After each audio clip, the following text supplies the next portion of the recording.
C'est moi qui commence. Ouais, Ouais, c'est tout bon. Vas-y. Alors, bonjour à tous et toutes. Merci d'être venus.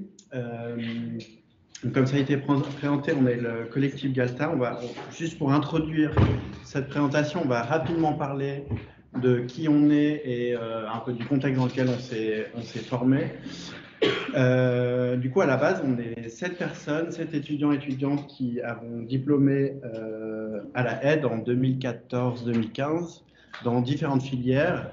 Et ces 7 personnes, on a commencé à travailler ensemble, à répondre à des mandats collectivement qui nous ont amenés à former ce collectif.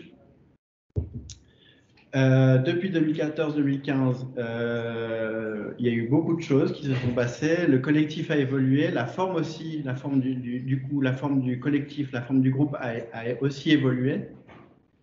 On est passé de 7 à 6, à 5, à 4, à 3, à 2. Et aujourd'hui, depuis quelques temps, on repense un peu cette forme de collectif. Au moment où on était où le nombre de personnes s'est réduit, c'est aussi parce qu'on a de moins en moins travaillé entre nous, mais on a de plus en plus engagé des collaborations avec d'autres personnes. Notamment, on vous en parlera un peu plus tard, mais beaucoup de collaborations avec des personnes qui viennent plus du métier de l'artisanat. De tenter de créer des liens entre l'architecture, la scénographie, les pratiques qui sont liées au dessin et des pratiques qui sont plus liées à la construction. Et puis nous aussi, on développera ça aussi dans chaque projet, on essaye de s'impliquer autant dans le dessin que dans la construction. C'est-à-dire qu'on fait des projets de scénographie, des projets d'archi, de rénovation, des projets d'exposition. On participe aussi à des expositions en tant qu'artiste, comme vous pouvez le voir sur cette image. Et donc voilà, c'est un peu un panel de plusieurs choses, de plusieurs typologies de projets. Et une présentation rapide individuelle aussi par rapport aux personnes qui ont fait la aide ou qui sont en train de faire la aide en ce moment en archi. Donc on a fait notre bachelor en architecture d'intérieur, on a diplômé en 2014 pour Aurélien et moi, mais on a suivi des directions personnelles assez différentes. Pour ma part, j'ai diplômé d'un master à la Sandberg Institute à Amsterdam. C'est les masters de la Rietveld Academy à Amsterdam. Donc, un peu dans la lignée de ce qui touche l'architecture et l'espace, mais avec une approche assez différente, sensiblement différente, qui était plus liée à l'environnement des Pays-Bas. Et puis, je te laisse la parole à Aurélien. Oui, merci. Pour ma part aussi, on a terminé donc nos études en même temps. Et puis, après plusieurs années de travail dans un bureau et aussi en tant qu'indépendant, j'avais besoin d'un apport plus théorique et plus historique. Donc, je me suis plutôt dirigé vers un master en histoire de l'art à l'Université de Genève.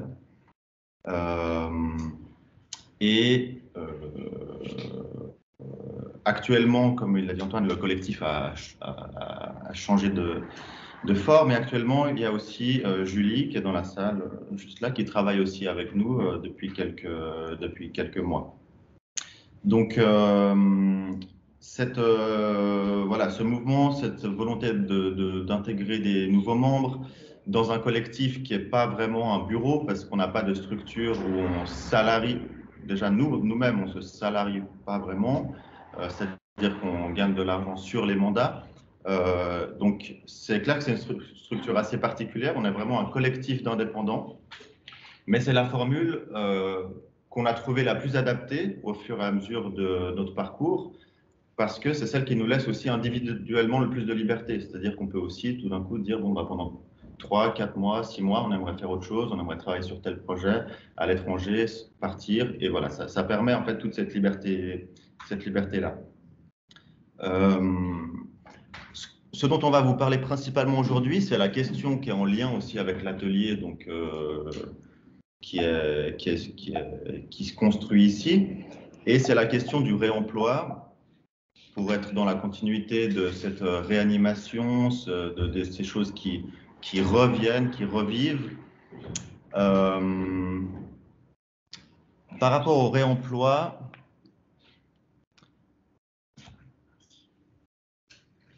en fait, on a plus ou moins par rapport à notre expérience et à notre parcours, on a cerné, on a ciblé, identifié 3 typologies de réemploi qui se sont construites assez organiquement avec le temps. Maintenant, avec le recul, on peut dire, bon, bah, ça, on peut l'identifier à ça, à telle ou telle pratique. Mais du coup, on a ciblé trois typologies qu'on va développer et qu'on a articulées autour de 3 projets qu'on a fait. Comme ça, c'est peut-être plus simple pour les comprendre. Une typologie par projet. Ce qui est important de dire, c'est que notre implication physique, corporelle dans le travail, elle va changer aussi suivant la typologie du projet. Le premier projet qu'on va présenter, ici on vous montrait une image qui est importante par rapport au réemploi et qui montre tout simplement que le cycle de la matière est toujours, la matière est toujours engagée dans un cycle plutôt, et que pour un même espace, l'espace va se transformer, la matière qui était présente à un moment donné va être déplacée, démolie, voilà.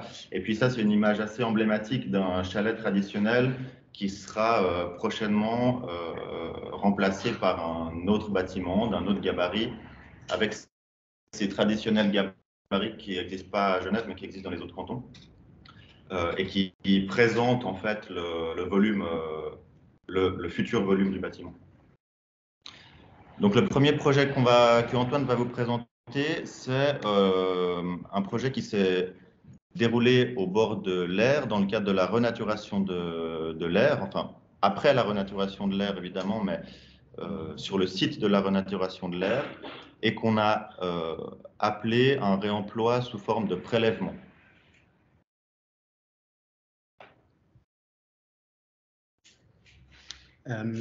Alors pour aborder ce sujet, on a été invité pour ce projet. C'est le contexte d'invitation, c'est un contexte d'exposition. Donc on a été invité en tant qu'artiste pour présenter proposer une intervention dans ce contexte-là, le bord de l'Aire, le bord de la renaturation de l'Aire, avec quand même, il faut préciser, des contraintes de base qui étaient assez claires, où on était obligé de travailler uniquement avec les matériaux trouvés sur place. L'outillage pouvait être amené, mais les matériaux devaient uniquement venir sur place. Du coup, on a travaillé, on vous expliquera un peu plus tard la nature du projet, je vais vous expliquer maintenant le processus. On a travaillé avec des saules. Alors les saules, c'est une espèce dite invasive qu'ils essayent de contrôler en fait sur ce projet de renaturation de l'air. C'est une espèce qui pousse très rapidement, surtout quand elle a les pieds dans l'eau. Du coup, il y a un abattage annuel qui se fait, et donc on a décidé de travailler avec ces rebuts, disons, de la nature, en tout cas pour ce projet de renaturation, et de les transformer. Donc on a principalement travaillé avec un outillage ramené sur place, donc un outillage manuel, à base de scie à main, de rabots, de ciseaux à bois et de haches surtout. Donc le processus principal a été de transformer des troncs en poutres, ça s'appelle l'équarrissage. C'est une technique traditionnelle qui a aussi évolué en fonction de l'outillage. Ça peut se faire à la hache, ça peut se faire à la scie. Nous, on l'a principalement fait à la hache. Le processus est assez simple. Il est assez long, il est assez fastidieux, il est assez prenant, mais il s'agit de transformer un rond en carré. C'est un processus qu'on n'avait jamais fait auparavant, et on s'est inspiré, avec un travail d'archives et de recherche, notamment à travers le musée Wallenberg, mais ça on en parlera un peu plus tard. On a essayé de capter, on a essayé de trouver des techniques traditionnelles qui étaient utilisées à l'époque pour pouvoir transformer des troncs en poutres. Comme on l'a précisé aussi au début, là, l'implication, elle est assez claire, mais notre implication dans ce projet, elle était à 100%. Ça a été vraiment une implication corporelle, physique à 100% dans la transformation. La transformation dépendait entièrement de nous. Et puis, pour vous parler un peu plus du séchoir et de l'origine de ce projet, Aurélien va prendre la suite. Ouais, alors là, on vous a montré des images de construction et de fabrication. On avait déjà dans l'idée, évidemment, quand même un plan plus ou moins établi avec beaucoup de...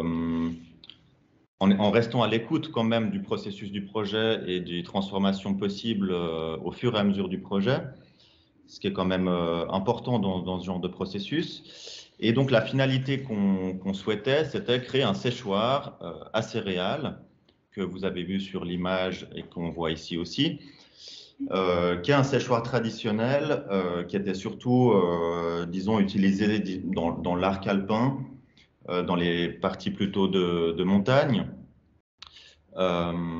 et qui consiste à un assemblage, du coup, d'éléments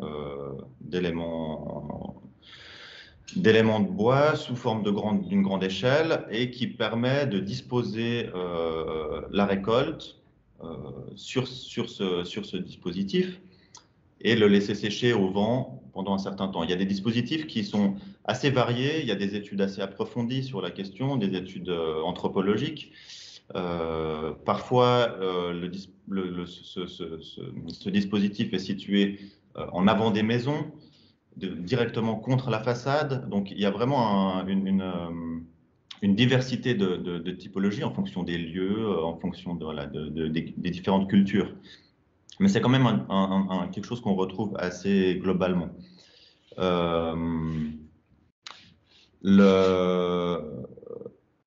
Ce qui est important, c'est qu'en fait, on a utilisé, et ça, on peut aussi le rattacher à un processus de réemploi, c'est qu'on a utilisé des images d'archives, principalement, parce que ce genre de dispositif, il est assez peu représenté aujourd'hui, on ne le voit plus beaucoup.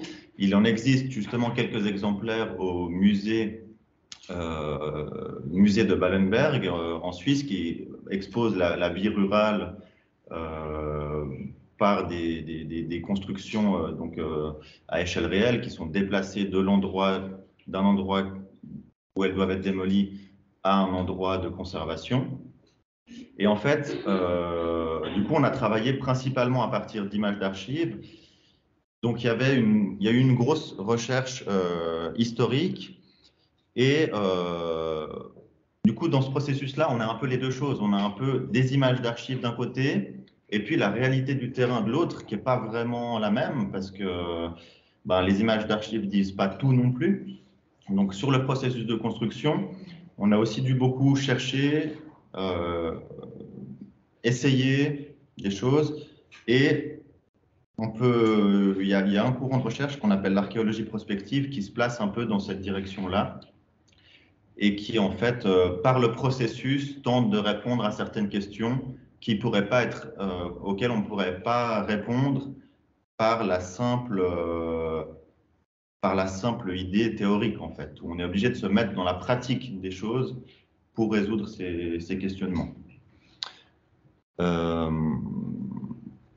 Voilà, ça c'était pour le premier projet, donc pour le réemploi par prélèvement, qu'on a appelé par prélèvement, c'est un peu un nom de convention comme ça, mais c'était pour l'idée que c'était un peu le niveau le plus bas du réemploi, c'est-à-dire un prélèvement sur la nature, dans l'élément, avec un élément naturel, quoi.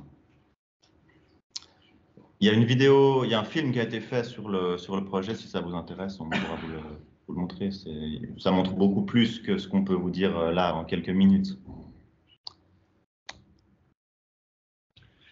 Le deuxième projet, c'est un projet c'est une invitation pour la réalisation de la scénographie du défilé mode de la Aide en 2021. où pour ce projet, on a décidé de travailler sur des questions de mock-up. J'imagine pour les personnes qui sont en archi peuvent savoir ce que c'est.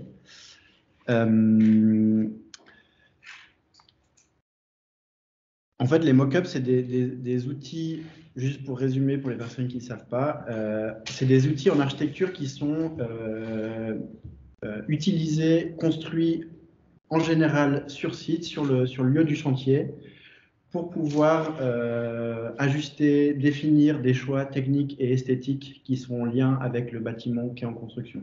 Donc là, sur cette photo, on peut voir un fragment du bâtiment en construction avec la structure, une structure béton, des éléments de façade et le revêtement final des portes et fenêtres.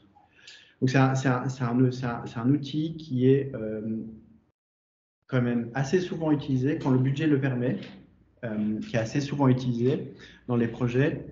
Et ce qui est intéressant dans ce processus, dans ces thématiques de réemploi, c'est qu'à partir du moment où ces objets, à partir du moment où les bâtiments concernés sont terminés, en fait, ces objets deviennent à leur tour en fait des déchets parce que les choix esthétiques sont faits, les choix constructifs sont faits et que l'objet en tant que tel n'a plus aucune valeur. Du coup, pour ce projet de scénographie de défilé, on a choisi de s'intéresser à ces éléments de façade et de pouvoir les considérer dans un autre environnement qui était ce projet de scénographie. Donc on a fait tout un processus de recherche sur ces mock-ups. Ça a été assez long. Enfin, assez long, non, parce que la demande du défilé est venue un peu à la dernière minute et puis on a eu très peu de temps pour pouvoir rebondir et proposer un projet. Mais pendant ce temps-là, on a fait un gros travail de recherche sur tous les chantiers qui avaient en cours, les chantiers qui comportaient des mock-ups et surtout une coordination avec la direction des travaux parce que juste pour essayer de faire court, c'est que les mock-ups sont il y a un moment très précis où ils deviennent des déchets. En fait, quand tous les choix esthétiques sont faits, ils décident de l'évacuer. Mais il faut attendre que tous les choix soient faits et l'évacuation, elle peut se faire aussi très rapidement. Du coup, et comme le moment du défilé ne pouvait pas se décaler, il a fallu trouver le chantier qui avait un mock-up qui pouvait se coordonner avec le projet de scénographie. On a thématisé ce projet par rapport à... Enfin, on a thématisé la présentation de ce projet sur le réemploi sous forme de déplacement. C'est-à-dire que pour ce projet, on ne s'est pas du tout impliqué corporellement. Ça a été uniquement du travail de coordination. Donc, on a juste déplacé des éléments pour qu'ils s'assemblent à un moment donné, dans un temps donné, et pour proposer ce projet de scénographie. Pour revenir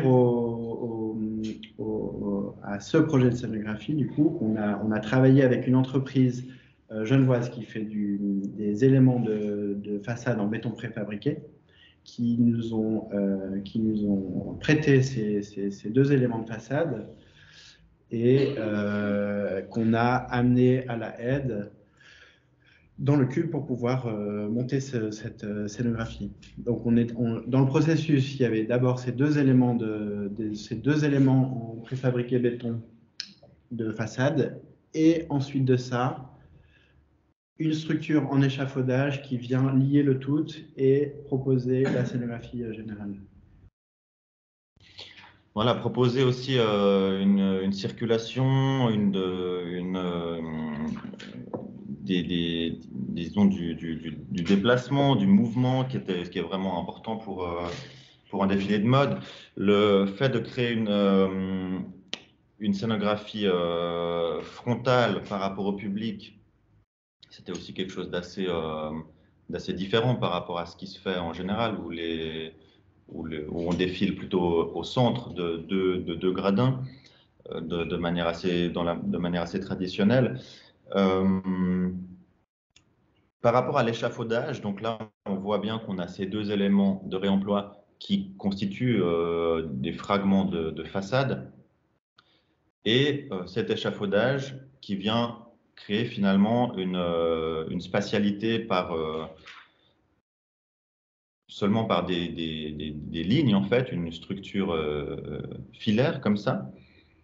Par rapport à l'échafaudage, on voulait aussi dire un mot, c'est-à-dire que le fait d'utiliser un échafaudage, ça rentrait aussi dans ce processus où on ne consommait pas de matière supplémentaire, puisque l'échafaudage, par excellence, c'est l'élément qui se monte et se démonte à volonté, et enfin, voilà, pour une durée, de la durée de vie des pièces, mais qui est en général très longue.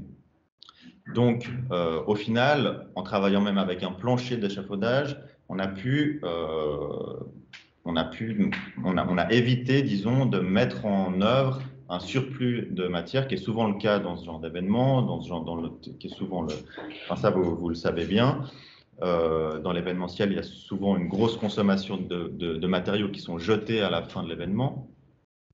Donc là, tout a pu être repris. Les éléments de façade sont retournés sur leur lieu d'origine, et les échafaudages ils ont été démontés puis réemployés ailleurs. Le principe d'échafaudage, il faut dire qu'on s'y intéresse aussi de manière assez un peu plus approfondie depuis quelques temps. Ici, vous avez une autre image de la structure. Certains détails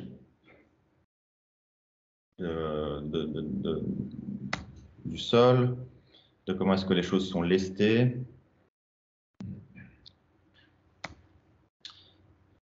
Le principe d'échafaudage, on s'y intéresse depuis assez longtemps parce qu'en fait, il est aussi pour nous, on y a décelé une sorte de choses assez paradoxales. C'est que à la fois, il permet de mettre en place des nouvelles constructions, mais dans certains cas, et c'est le cas chez nous, mais c'est beaucoup plus le cas dans les lieux qui ont un grand patrimoine, je dirais antique, mais historique en général, où l'échafaudage sert à maintenir, comme une sorte de prothèse, de perfusion, de prothèse médicale, sert à maintenir un élément, bâtiment, qui peut être assimilé à un corps, qui est en train de se décomposer, de tomber, et l'échafaudage sert à le maintenir, sert à le garder encore un petit peu. C'est aussi un produit de notre manière de penser le patrimoine. Ça, c'est une réflexion plus large. Mais en tout cas, notamment en Italie, mais évidemment aussi dans d'autres endroits où il n'y a pas forcément l'argent pour démolir immédiatement, ce qu'on fait souvent ici, ou alors qu'on considère vraiment, c'est une autre manière de regarder le patrimoine, on maintient ces structures. Faut dire que dans l'histoire aussi, l'échafaudage, il a été beaucoup utilisé, évidemment pas des échafaudages métalliques, mais des échafaudages en bois, qui étaient utilisés lors de la construction, mais aussi lors de transformation, parce que là, on devait, en démolissant une partie d'un bâtiment, réussir à maintenir les éléments restants, donc renforcer la structure à ce moment-là. Il faut dire aussi que les échafaudages, à l'époque, c'était une grande partie du travail des charpentiers. Ce n'était pas du tout un métier... alors, il y avait certainement des charpentiers qui étaient spécialisés dans ce type de construction, mais c'était un métier du bois, et c'était un métier qui était pris en charge par les charpentiers.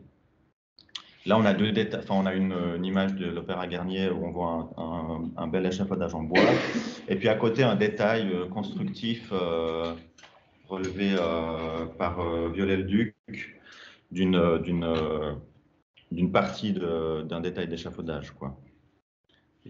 Juste pour rajouter un point par rapport à ça, la question, si aujourd'hui dans des villes comme Rome par exemple, où il y a un patrimoine bâti important qui est sous perfusion, qui est sous ces échafaudages, c'est qu'aujourd'hui on a aussi un autre rapport par rapport au bâti, c'est-à-dire qu'on va chercher un peu à muséifier des éléments en ruine en tentant de les maintenir en ruine. Mais la question historiquement se posait beaucoup moins, où la ruine était considérée complètement différemment, c'est-à-dire qu'on ne laissait pas de la pierre, des bâtiments en pierre en ruine. La pierre était utilisée pour du réemploi automatiquement. Enfin, c'était Ouais, pas ça c'est possible. important de le dire. Ouais. Du coup, ça projette aujourd'hui, c'est notre vision aujourd'hui du patrimoine et de la ruine. Oui, ça c'est vrai. Il y a énormément de bâtiments existent même plus aujourd'hui parce qu'ils ont été tout simplement démantelés pour être utilisés, être vendus pierre par pierre. Enfin, ça a été le cas d'énormément de bâtiments, de l'abbatiale de Cluny, enfin d'énormément de choses, quoi. Et le dernier projet qu'on va vous présenter, c'est un projet qu'on a terminé l'année dernière pour la commune du Grand Saconnet. On a thématisé ce projet réemploi par transformation, c'est-à-dire qu'on a aussi travaillé avec des matériaux de réemploi dans lequel on s'est impliqué dans la transformation. Tu veux que je reprenne la parole? Ouais. Donc, le réemploi par transformation, finalement, c'est presque la forme la plus courante qu'on connaisse, c'est-à-dire qu'on prend une matière et puis on la transforme. Littéralement, on la transforme, on change sa forme pour lui donner la forme qu'on souhaite. C'est-à-dire qu'on la réduit, on l'assemble, on la boute. Voilà, tout est possible avec des matériaux qui sont encore de qualité. Et pour ce projet, il y avait vraiment la volonté de travailler. Enfin, disons que c'est une proposition qui est venue de notre part, qui n'était pas vraiment une proposition de la commune du Grand Saconnet, mais de travailler avec une matière locale et une matière ancienne. Et là, il y avait plutôt un côté aussi symbolique qui était important pour nous, c'est-à-dire que c'était un lieu pour montrer, qui devait présenter les projets du futur de la commune, les projets futurs, les projets en construction, vraiment les projets, quoi, les projets architecturaux de développement. Et pour nous, on trouvait assez intéressant que symboliquement, on utilise une matière ancienne pour présenter et pour porter ces nouveaux projets dans la présentation au public. Du coup, l'implication dans la construction, elle a été importante. On a récupéré un lot de poutres anciennes qui étaient encore de bonne qualité, en bon état, et puis on les a transformées selon des dessins, enfin selon notre projet évidemment, pour arriver au final à des éléments qui ne sont pas complètement neufs, c'est-à-dire qui valorisent encore d'une certaine manière leur histoire, avec principalement le fait de garder certaines faces, comme on le voit ici, de garder certaines faces anciennes, visibles, et de travailler sur certains éléments qu'on verra tout à l'heure dans les images, certains éléments d'assemblage anciens qu'on a cherché à valoriser en fait, des assemblages de l'ancienne charpente qu'on a cherché à mettre en avant. En fait. Ça, c'est une image du projet, de l'extérieur. Donc, qui était l'idée de pouvoir exposer des plans et des affiches et des éléments verticaux et de présenter une maquette, une très grande maquette de la commune.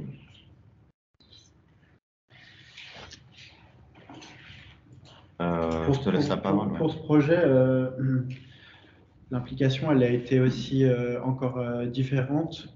On a été mandaté par le biais de Valentin qui travaillait à l'aide sous un autre format l'année dernière pour la conception de ce projet d'aménagement. Donc nous, on s'est impliqué, on a suivi le projet de conception. Mais au moment de passer à la réalisation, on s'est aussi proposé pour le travail de réalisation. Donc on avait la double casquette d'architecte scénographe et de menuisier bricoleur. c'est des choix, c'est une implication qu'on essaye et qu'on aimerait continuer et pousser dans les projets qu'on fait. Le fait de s'impliquer à la fois dans la conception et à la fois dans la construction, en fait, ça permet de donner une plus-value au projet dessiné. C'est-à-dire qu'il y a une certaine partie des détails, des choix esthétiques en général, qui sont assez difficilement cernables au moment du dessin. Et lorsqu'on passe à la réalisation, lorsqu'on passe de l'écran à la scie, bah, il y a plein de détails, enfin de nouvelles possibilités qui se présentent dans cette transition-là. Donc le fait de dessiner et de construire, ça nous permet d'avoir un suivi assez proche du projet du début jusqu'à la fin, tout en restant assez, je dirais, assez honnête par rapport à nos capacités et de pas prétendre être plus compétent que des personnes qui travaillent le métal ou des personnes qui travaillent le bois, en tentant de garder quand même cette distance par rapport à ces gens-là. Mais en tout cas, dans ce projet et en général dans ces échelles de projet, c'est aussi pour ça qu'on évolue beaucoup dans ce type d'échelle de projet, c'est qu'en fait, ça nous permet de nous impliquer dans ces deux phases. Et dans ce cas, ça a été possible de faire la conception et la réalisation. Peut-être juste pour conclure, en fait, cette double casquette dans ces thématiques de réemploi, elle est assez importante pour nous, en tout cas, parce que, enfin, le réemploi, comment dire, c'est assez difficile en n'ayant que la casquette d'architecte, c'est assez difficile de suivre un processus de réemploi. C'est-à-dire qu'en étant à la fois dans la conception et dans la construction, c'est qu'on peut toujours être assez proche de la matière et toujours s'adapter par rapport à la matière qu'on trouve. Le réemploi, il impose une manière de se projeter, c'est-à-dire qu'on ne peut pas dessiner et ensuite trouver la matière qui correspond exactement à ce qu'on dessine. On est obligé d'adapter le dessin par rapport à la matière qu'on trouve à disposition. Et ça, c'est un peu une réflexion globale qui devrait plus se globaliser aujourd'hui dans la construction, c'est de toujours adapter en fait la projection finale par rapport à ce qu'on trouve en matière de réemploi. Puis que c'est un processus, ouais, c'est juste pour conclure aussi que c'est vraiment un processus qui présente des avantages. Disons qu'on ne pourrait pas. Quand on est impliqué dans ce processus, on se rend compte qu'il y a des choses qui ne pouvaient pas être pensées avant. En fait, ça amène à des résultats même formels, à des détails, à des choses qui viennent, qui émanent vraiment des éléments qu'on trouve et de la matière elle-même, et qui auraient été impossible à imaginer en fait. Si on se disait qu'on a, comme c'est fait traditionnellement, un temps de réflexion, un temps de projet, au terme duquel le projet est fait, et ensuite qu'il y a la réalisation, c'est pas du tout, ça permet pas du tout le même, ça ouvre pas du tout les mêmes possibilités. Alors qu'en créant quelque chose qui est plus des séquences qui vont ensemble et qui créent à chaque fois des séquences réflexion, réalisation, problème, résolution, et de multiplier en fait ces petits processus à l'intérieur du projet, ça permet une toute autre approche du projet final. Donc voilà, on a terminé de dire ce qu'on voulait dire.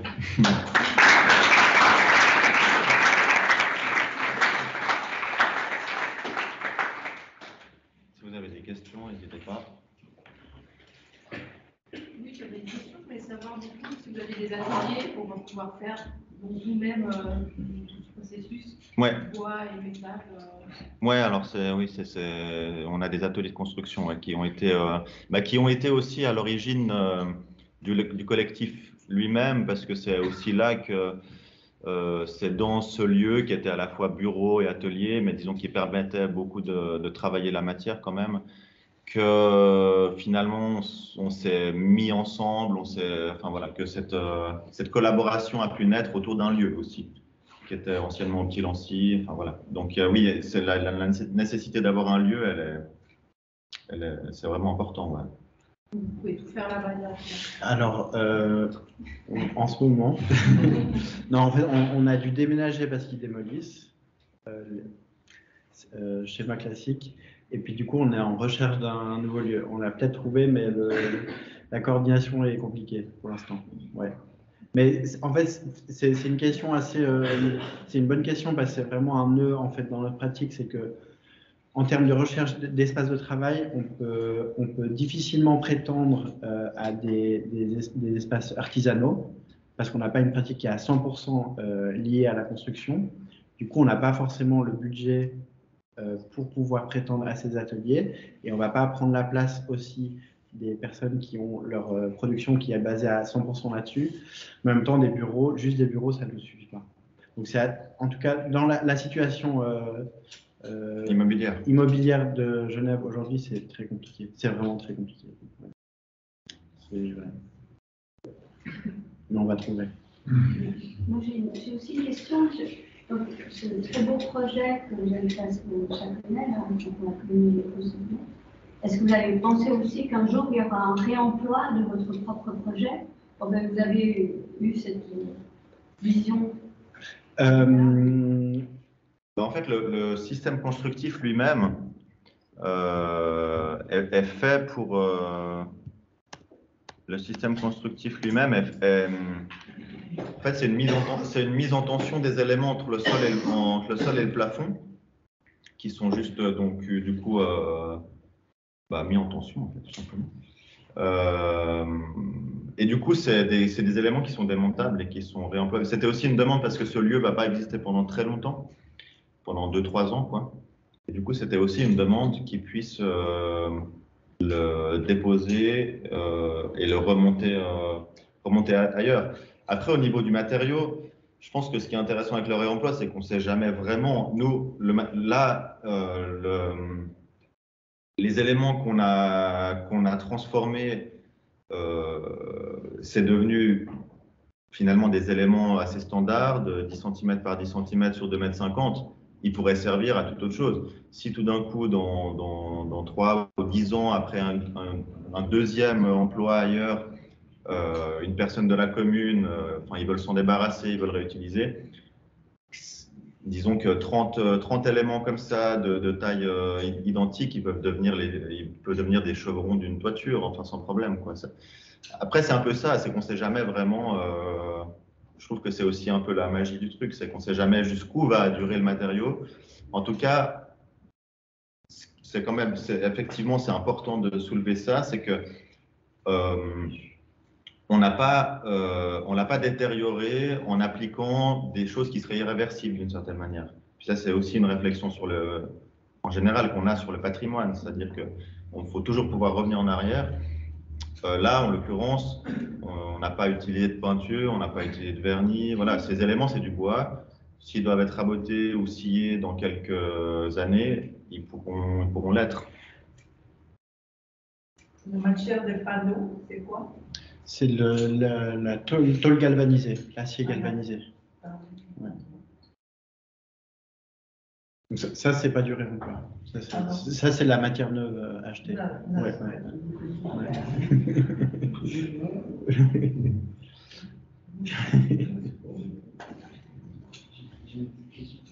J'ai une question sur la fiabilité des matériaux que vous utilisez. Est-ce que vous avez déjà fait face à des imprévus ou à des questions de sécurité par rapport à des matériaux qui avaient été utilisés qui étaient peut-être moins solides et comment vous évaluez ça au préalable avant l'emploi de matériaux?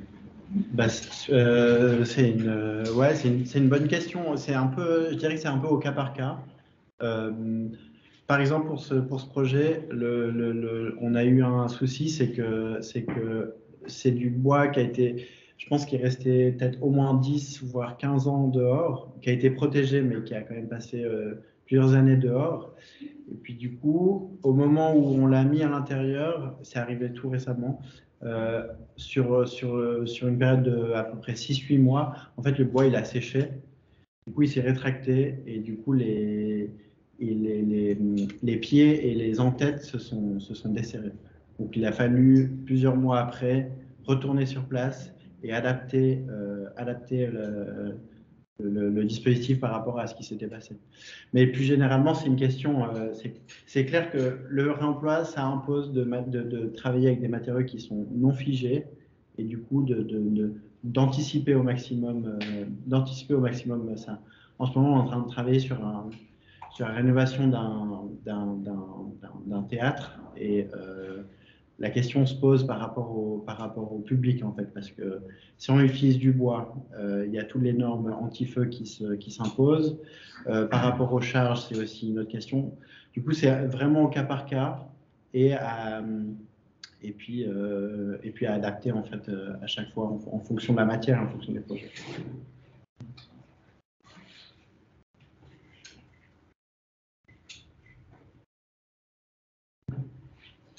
J'ai aussi une petite question par rapport au type de projet. Est-ce que, on sent bien, c'est des projets qui subissent la matière. On sent qu'il y a. Je trouve qu'on retranscrit très bien votre façon de faire, votre personnalité jusqu'au bout même du projet. Parce qu'on fait des projets très forts et sensibles. La question, c'est est-ce que parfois, il vous arrive de dire non à certains clients potentiels parce que dans le processus, vous savez qu'il va être difficile, par exemple, de réemployer, soit on vous impose un certain type de matériaux, soit vous sentez que ça va être compliqué de pouvoir avoir cette marge d'adaptation qui vous permet d'avoir un projet qui soit pertinent jusqu'au bout. Là, on l'a bien vu par exemple avec le défilé, on pourrait se dire dans le défilé, c'est un peu à l'antithèse du réemploi parce qu'on est dans un type d'événement qui est pas du tout, qui commence à prendre en compte ce type la question du réemploi. Mais est-ce que parfois ça a certaines limites par rapport à des clients potentiels ou est-ce que vous arrivez toujours à trouver une façon d'approcher, d'aborder le projet pour quand même le réaliser? Après, tu peux donner ta version des faits, mais moi j'ai l'impression que les gens sont assez ouverts et assez intéressés en général à ces processus-là, et pas toujours, pas vraiment pour des questions d'économie budgétaire, parce que ça c'est quelque chose qu'il faut dire quand même, c'est que c'est pas moins cher. C'est pas parce que la matière on l'a réemployée qu'elle va être moins chère. En fait, le processus de transformation, toutes les étapes qu'il implique, d'aller chercher sur place, de sélectionner, de choisir, de prendre les bons éléments, de trier les bons, les mauvais, ensuite de les nettoyer, de les déclouer, tous ces processus-là, ils sont longs, ils prennent quand même du temps. Au final, c'est pas quelque chose c'est pas une économie financière. C'est juste que c'est plutôt une autre approche de la matière et que souvent les gens sont assez sensibles à ça. Et non, on a rarement eu des mandats ou des projets où les gens nous disaient après il y en a, mais c'est juste que ça rentre un peu peut-être moins dans le cadre des projets qui sont on essaye toujours après c'est pas non plus une religion, on n'en fait pas une religion dans le sens où on va utiliser que du réemploi et on bougera pas de ça. Quitte à dévaloriser le projet, on veut que ça soit des trucs qui soient réemployés. On essaye de toujours trouver un peu un équilibre entre les deux. Et j'ai pas l'impression que c'est parfois bloqué au point qu'on nous dise non, alors là, moi j'avais pensé ça exactement comme ça, quoi. Le discours s'adapte aussi en fonction de la personne. On peut très bien travailler avec la matière réemployée, mais on ne verra pas que c'est de la matière réemployée aussi. Je pense que c'est là où, quand vous avez parlé de clients, on parle aussi des charges que vous avez pour un espace. On est à Genève, nous on essaie ici, dans le cadre de notre atelier, de parler de budget, de gérer un budget. Et ça, c'est des questions qu'on doit se poser aussi à nos étudiants, de la réalité de ce que c'est. Et effectivement, c'est pas forcément, c'est même peut-être plus cher en fait de réemployer, mais et du coup, ça demande une clientèle un peu sensible à ce genre de démarche. Et du coup, ça demande plus de travail, plus d'heures, plus d'énergie. Ma question, elle est plutôt orientée, est-ce que voilà, dans la ville dans laquelle, dans le contexte dans lequel on est, à l'époque à laquelle on est, est-ce que on arrive à s'en sortir dans des démarches comme ça aussi financièrement en fait? Bah, je pense que le contexte il est favorable. Ouais. Je pense que le contexte il est plutôt sensible à ça et plutôt favorable. C'est clair que c'est pas la voie la plus simple parce que plutôt que de faire tout le processus que je vous ai décrit tout à l'heure, on peut aller acheter des carrelets, des lambourdes chez des fournisseurs de bois et ils sont bien, enfin, ils sont super quoi. Et puis ça marche aussi. Mais je pense que par rapport à ta question précisément, moi j'ai l'impression que le contexte est favorable parce qu'à Genève il y a quand même il y a un intérêt pour enfin il y a une sensibilité à ça, à la culture. Disons qu'il c'est un peu ambivalent. Ces processus de réemploi, ils interviennent un peu à différents moments, je dirais, dans l'évolution d'une société, quoi. Soit ils interviennent vraiment au niveau organique où les gens, enfin partout dans le monde, les gens réemploient et trouvent des bricoles et des moyens de réemployer et de faire avec ce qu'ils ont. Et ça marche, c'est incroyable d'inventivité.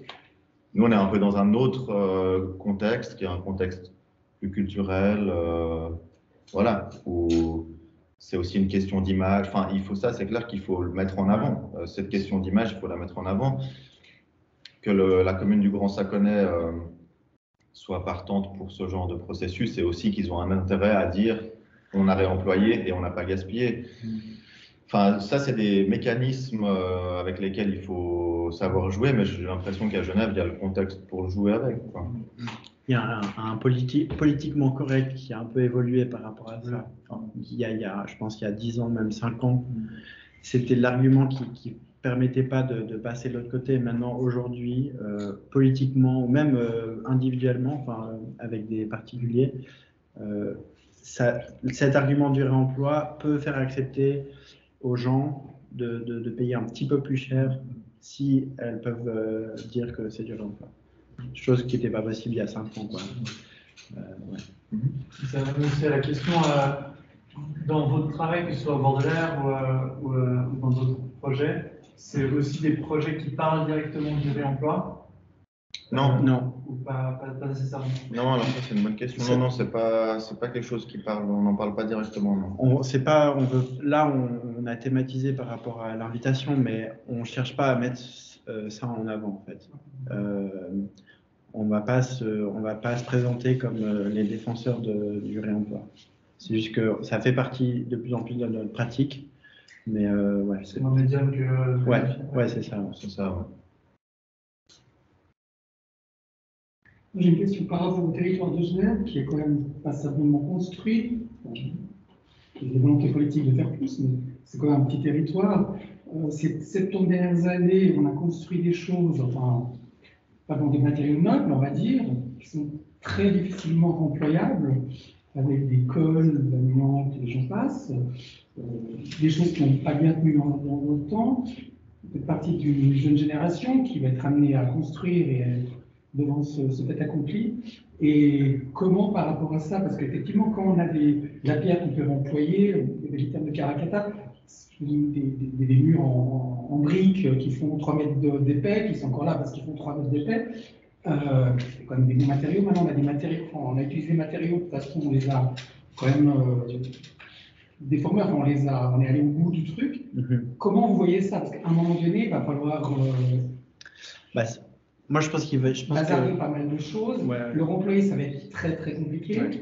Par faire du washing en disant oui, on prend du plastoc, on en fait des pots de mouton pour Ikea, mais je ne sais pas si c'est. Enfin, je pense que par rapport à ça, quel est votre. Parce que c'est quand même très embêtant. Personnellement, je pense qu'il va y avoir un gap, justement, la construction des années 70 jusqu'à aujourd'hui, c'est de la matière qui est difficilement réemployable, quoi.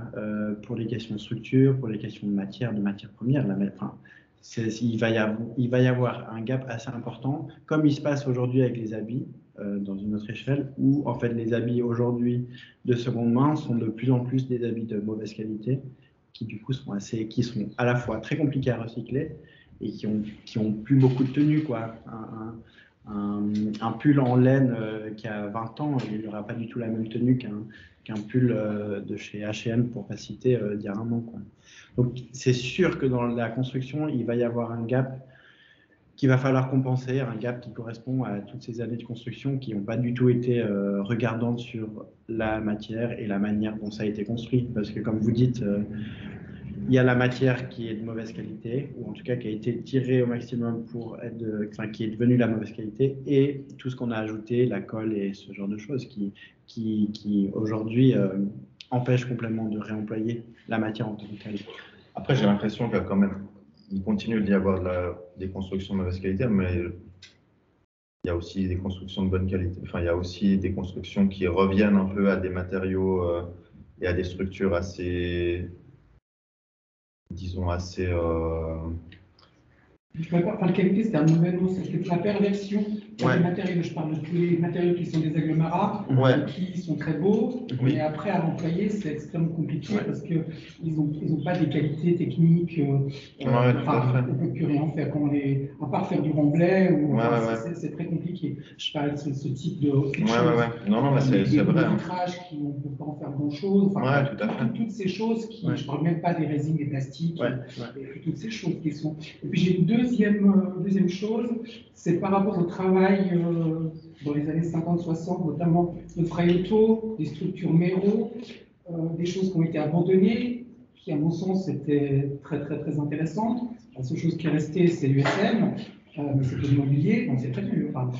Et par rapport aux structures Méro, par exemple, on a un petit exemple, je crois, au garage Fray, là, et par rapport à ça, au lieu de réutiliser des choses, pourquoi pas créer tout de suite des éléments structurels qui sont incroyables et qui pourraient être démontés, modulaires, tout en étant de dimension humaine tout petite. Là, c'est très très beau ce que vous avez fait, mais des poutres, ils vont en mettre 50, 10 sur 10, il faut en mettre 2 pour les... Je suis un peu méchant, pour les manipuler, donc ça fait plus de coups. Si c'est plus petit, un gars peut monter, donc voilà. Il y a toutes ces questions, c'est hyper complexe, je critique pas du tout, c'est très bon de les choses de Pensons des trucs pratiques. Donc voilà, mais par rapport à ça, est-ce que c'est aussi un peu l'histoire de leur fin, est-ce que ça c'est une problématique qui vous intéresse? Je pense qu'il y a plein de directions par rapport à la possibilité du réemploi. Déjà, je pense qu'il faudrait qu'on démolisse beaucoup moins, par exemple, à des projets de quartiers qui se construisent, de déjà faire avec l'existant et puis aussi de construire avec ce qui existe, quoi. Donc, toute la matière qui n'est pas démolie, c'est de la matière qui n'est pas à réemployer. Donc c'est déjà une base, quoi. Malgré qu'elle soit ce qu'elle soit et qu'elle provienne des années 70-80, je pense qu'il faut plutôt essayer de considérer la matière comme ça. Et puis aujourd'hui, il faut essayer de décider et de construire en pensant à un réemploi possible. Ça c'est important, mais c'est tout un travail législatif par rapport aux normes qu'il y a dans la construction qui est assez compliqué. Mais c'est vrai que déjà au niveau du projet, dans ces systèmes structurels dont vous parlez, c'est clair que ça offre. Après, il faut avoir les contextes qui s'y prêtent. Le contexte de projet qui s'y prête, c'est pas non plus. À l'échelle du mobilier, on peut imaginer quelque chose. À une échelle un peu plus grande, on a travaillé une fois à une certaine époque pour une scéno, même pour 2 scénos au théâtre Saint-Gervais et puis à la Croix-Rouge, avec des systèmes de tubes alu et de systèmes modulaires où il y a on a comment on dit, des colliers, des nœuds qui permettent de partir dans différentes directions. Et au final, on a pu donner, avec un même matériel, 8 ou 5 ou 6 années de suite, on a pu donner une forme différente à la scénographie à partir d'un même matériau, parce que le système constructif était celui-là. Mais voilà, au final, ce système constructif, il a été fabriqué, on ne sait pas bien à partir de quelle matière, à partir d'aluminium. Est-ce que c'est... Donc c'est quand même difficile de penser. Ils étaient aussi dans une forme d'utopie, enfin dans des systèmes utopiques à une certaine époque où ils développaient ces systèmes modulaires. Il y avait très peu de normes, il y avait quasiment pas de normes thermiques. Donc incendie, on oublie. Donc c'était voilà, créer des pots, créer des structures. Buckminster Fuller qui crée des immenses. Voilà, c'est clair qu'il y a une forme de. On peut idéaliser un peu ce genre de structure. Après aujourd'hui, mettre ce type de structure-là en application dans les champs qui nous sont proposés, dans les projets qui nous sont proposés, c'est pas évident. Pas évident. Mais c'est de toute manière un élément à intégrer qui est super intéressant. C'est cette question de la modularité, ouais, c'est sûr.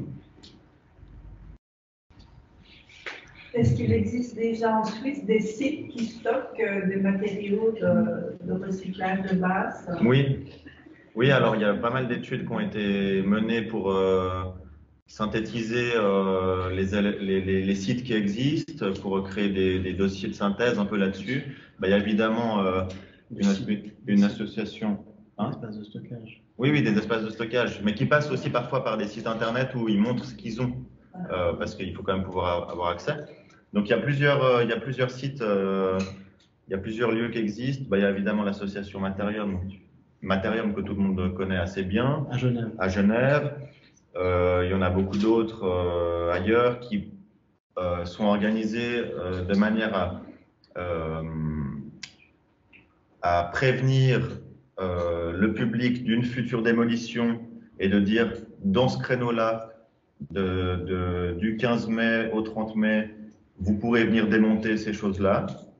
Donc là, il faut rentrer aussi dans un calendrier très précis parce qu'au niveau de la construction, il faut s'adapter. Et puis, il y a des sites, d'autres lieux, je veux dire, des lieux physiques qui existent depuis longtemps, qui sont un peu en marge. Et nous, on travaille beaucoup avec un lieu à Vernier qui s'appelle Démolition SA, qui est une personne passionnée et passionnante qui récupère, qui démolit des anciens bâtiments et qui en récupère le plus possible de matériaux et qui stocke ça sur un très grand terrain où il est possible d'aller acheter ce qu'on souhaite. Puis ça, c'est une pratique qu'il a depuis 30 ans, qui est pas du tout dans le courant, qui se revendique pas du tout du réemploi, qui est un peu à la mode depuis quelques années, mais lui qui l'exerce depuis des... Et d'ailleurs, ce que j'ai trouvé assez flagrant, c'est que dans le dossier établi par... dans cette étude établie par la Confédération sur ces lieux de réemploi et tout ça, il ne figurait pas dans ce dossier, quoi. Donc, c'est le bonheur pour vous. Ouais, c'est ça. Juste un petit point par rapport à la question du réemploi. En tout cas, en Suisse, le gros problème, c'est le stockage, parce que la surface coûte cher, le mètre carré coûte cher, puis du coup, si la matière de réemploi est stockée trop longtemps, elle devient plus... Économiquement, elle est plus viable, en fait. Donc, c'est quand même un gros problème, en tout cas en Suisse, par rapport au stockage. Merci beaucoup. Merci à vous. On va gentiment s'arrêter. Merci. Bravo.